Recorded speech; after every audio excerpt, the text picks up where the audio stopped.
বন্ধুরা, আজকে তোমাদের কাছে আমি একটা রুই মাছের রেসিপি দেখাচ্ছি।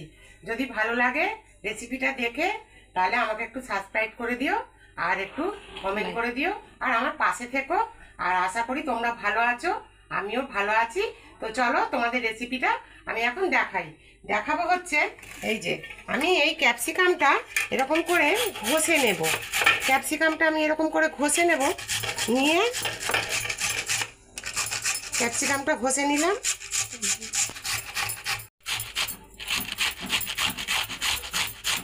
তো এইভাবে আমি ক্যাপসিকামটাকে একটু ঘষে নিলাম। আর ওই খোসাগুলো আছে না, ওই খোসাগুলো একটু ওই পেঁয়াজ ভাজার সাথে আমি দিয়ে দেবো। একটু আদাও ঘষে নিলাম, নিয়ে এদিকে আমি ক্যাপসিকামটায় এই যে ক্যাপসিকামটা আমি এই মাছে দিয়ে দিলাম। মাছটাকে ভালো করে একটু ধুয়ে নেবে, ভালো করে ধুয়ে তারপরে এটা নেবে। তারপরে আমি এতে এই যে 2 চামচ আমি বেসন দিলাম। এই যে 2 চামচ বেসন দিলাম, আর দিলাম এই পরিমাণ মতন এই যে একটু কি বলে গোলমরিচ। গোলমরিচটা দিলে কি হবে, মাছটা বেশ ঝাল ঝাল লাগবে আর ভালো লাগবে, খেতেও ভালো লাগবে। এইভাবে তোমরা করবে। আর দিলাম এতে হলুদ, আর দিলাম এতে পরিমাণ মতো এই যে নুন। এই যে পরিমাণ মতো নুন দিলাম, দিয়ে এটাকে ভালো করে মেখে নিতে হবে। এইভাবে এই যে এটা এইভাবে তোমরা মেখে নেবে ভালো করে। আর একটু হলুদ লাগবে, তো আরেকটু এতে হলুদ দিয়ে দিই। এই যে আরেকটু হলুদ লাগবে, একটু হলুদ দিয়ে দিলাম এতে। দিয়ে এটা 5 মিনিটের জন্য চাপা দিয়ে তোমরা রেখে দেবে। 5 মিনিটের জন্য চাপা দিয়ে তোমরা এটাকে রেখে দেবে। এদিকে এর মশলা বাটবে। এই যে একটু আদা কুচি দিলাম, আর একটু রসুন দিলাম। এই যে রসুন দিলাম, আর একটু পেঁয়াজ দিলাম। পরিমাণ মতন দেবে তোমরা, যে যেমন খাবে। এই যে পেঁয়াজ দিলাম, আর এতে এই যে টমেটো দিলাম, একটু 2টো টমেটো দিলাম। দিয়ে আমি এটাকে বেটে নেব। আর হচ্ছে কাঁচা লঙ্কাগুলো কোথায়? আর এতে আমরা এই যে এতে আমি একটু কাঁচা লঙ্কা দিলাম। যে যেমন ঝাল খাও তাদের তেমনই ঝাল দিও। আমরা একটু ঝাল খাই তো, একটু বেশি করে আমরা একটু ঝাল খাই, তো ওই জন্য একটু বেশি করে ঝাল দিলাম।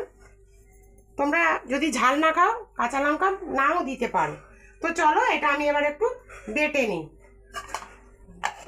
এইভাবে আমি মাছগুলোকে একটা একটা করে আমি এই দেখো একটা একটা করে আমি মাছগুলোকে এই যে ভেজে নিচ্ছি ভালো করে। এবারে একটু ভালো করে লাল করে মাছগুলো তোমাদের ভাজতে হবে। আর রুই মাছ দেখো এমনি সময় না সবসময় সেই ঝাল, তেল ঝাল, ঝোল ভালো লাগে না। ওই জন্য মাঝে মাঝে একটু এইভাবে করলে বাচ্চারাও খাবে, বাড়ির লোকেরাও ভালো খাবে, সবাইরই ভালো লাগবে। আর দেখবে খেতেও বড্ড সুস্বাদু লাগে, খেতে খুব ভালো লাগে। এইভাবে তোমরা ভেজে নেবে। দেখো আমার মাছটা এই যে আমার মাছটা ভাজা হয়ে গেছে। এই যে এইভাবে তোমরা লাল লাল করে মাছটা ভেজে নেবে। ভেজে নিয়ে এইভাবে তুলে নেবে। নিয়ে তোমরা যদি আলু খাও তাহলে আলু দিতে পারো। আমরা একটু আলু দিই, আলুটা আমরা একটু আলু ভর্তা তো, ওই জন্য আমরা একটু আলু দিই, জানো তো। তো এই দেখো এই দেখো মাছটা আমার এই যে ভাজা হয়ে গেছে। এইবারে আমি এতে ওটা আলু দেবো। আলুটাকে ভালো করে একটু ভেজে নেব। আলুটাকে আমি একটু ভালো করে ভেজে নিলাম। নিয়ে আমি এতে একটু আলু ভাজায় একটু নুন দিলাম, হলুদ দিলাম, আর এই যে একটু নুন দিয়ে দিলাম। দিয়ে আলুটাকে আমি একটু ভালো করে লাল লাল করে এই যে লাল লাল করে আলুটা আমি ভেজে নেব। তোমরা আলু নাও দিতে পারো, আমরা একটু আলু ভক্ত তো ওই জন্য আমরা একটু আলু দিই। আলু দিলে একটু খেতে ভালো লাগে, এই আর কি। তো ভাজা হয়ে গেছে। এই যে আমি আলুটা এরকম তুলে নিলাম। নিয়ে এরপরে আমি এতে একটু দেব পেঁয়াজ। এই যে ক্যাপসিকামটা যে ঘষেছিলাম ওই খোসাগুলোও দিয়ে দিলাম। আর এই যে এতে দেবো এবারে আমি একটু পেঁয়াজটা ভালো করে একটু লাল লাল করে ভাজা হলে তারপরে আমি এতে ওই যে মশলাটা দেবো। ওই যে মশলাটা দেখালাম না, আদা, তারপরে পেঁয়াজ, রসুন এইসব বাটা করে রেখেছি। এটা ভালো করে ভাজা হয়ে গেলে তারপরে আমি এই মশলাটা এতে দিয়ে দেবো। এতে একটু তেল লাগবে, আমি আর একটু তেল দিয়ে দিলাম। তো এবারে আমার তেলটা এই যে ইয়েটা পেঁয়াজটা এই দেখো আমার এইভাবে লাল লাল, এই দেখো আমার লাল লাল ভাজা হয়ে গেছে। এবার যে আমি মশলাটা করে রেখেছি ওই মশলাটা আমি এতে দিয়ে দেব। মশলাটা আমি এতে দিয়ে দিলাম, মশলাটা দিয়ে দিলাম। এবার আমি এতে দেব এই যে 2 চামচ টক দই, টক দই 2 চামচ আমি এতে টক দই দিয়ে দিলাম। এবার আমি এতে দেব হলুদ। এইভাবে মাছটা রান্না করলে না ভীষণ টেস্টি হয়, ভীষণ খেতে ভালো হয়। তোমরাও করো, করে খেয়ে দেখো। তোমরা যদি ঝাল কম খাও তাহলে একটু ঝাল কম দিতে পারো। হ্যাঁ, আমরা একটু ঝাল ঝাল খাই তো ওই জন্য একটু ঝাল করি। আর রুই মাছটা না এইভাবে রান্না করলে খুবই ভালো লাগে, খেতে ভীষণ ভালো লাগে। তোমরা করে খেয়েও, খেয়ে আমাকে কমেন্ট বক্সে বলো কেমন খেয়েছো। এই যে এইভাবে মশলাটাকে আমি ভালো করে একটু কষিয়ে নেব। বেশ একটু তেল বেরোবে, মশলাটা কষাবার পরে দেখব একটু তেল বেরোবে, তারপরে আমি এতে মাছটা আর আলুটা আমি দিয়ে দেব। এবার এতে ভাজা আলুগুলো দিয়ে দিলাম। দেখো কি সুন্দর তেল ছেড়ে গেছে আমার মশলাটায়। এবার আমি এতে ভাজা আলুগুলো দিয়ে দিলাম, দিয়ে আমি এটাকে ভালো করে নাড়বো। আর এই যে একটুখানি পরিমাণ মতন মিষ্টি দেবো, কারণ কি টক দই আর টমেটো পড়েছে তো একটু মিষ্টি দিলে ভালো লাগে। বেশি না, এই যে পরিমাণ মতন আমি মিষ্টিটা দিয়ে দিলাম এতে। দিয়ে আমি এটাকে ভালো করে নাড়বো, ভালো করে কষাবো আর কি।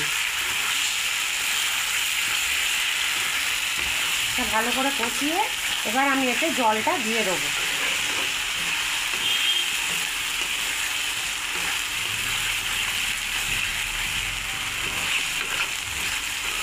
আমার কষানো হয়ে গেছে, আমি এবারে এতে জল দিয়ে দেব। এই যে এবার আমি এতে জল দিয়ে দিলাম।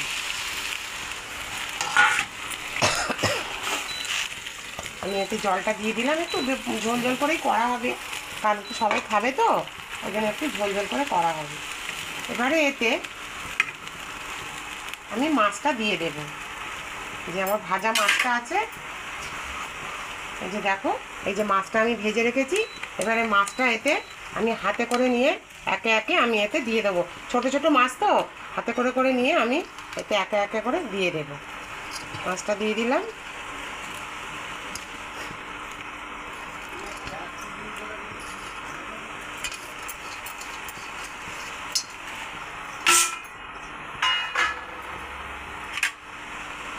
মাছটা আমি এতে দিয়ে দিলাম, দিয়ে আমি এবার একটু এতে গরম মশলা দেব।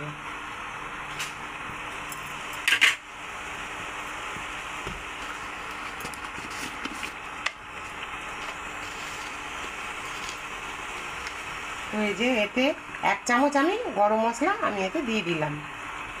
দিয়ে এটা ভালো করে ফুটে গেলে এবার আমি এটাকে নামিয়ে রাখবো। তো বন্ধুরা আমার মাছের,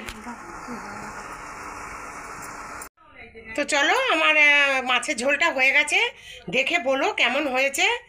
আর হচ্ছে দেখো কেমন হয়েছে, আর তোমরাও এইভাবে করে খেও। আর তারপরে কি বলবো বন্ধুরা, তোমরা আমার পাশে থেকো। আর যারা যারা আমার পাশে আছো তাদের অশেষ ধন্যবাদ। আচ্ছা বন্ধুরা, এবারে রাখছি। আমার রেসিপিটা কেমন হলো আমাকে অবশ্যই কমেন্ট করো। আর আসছি বন্ধুরা, টাটা।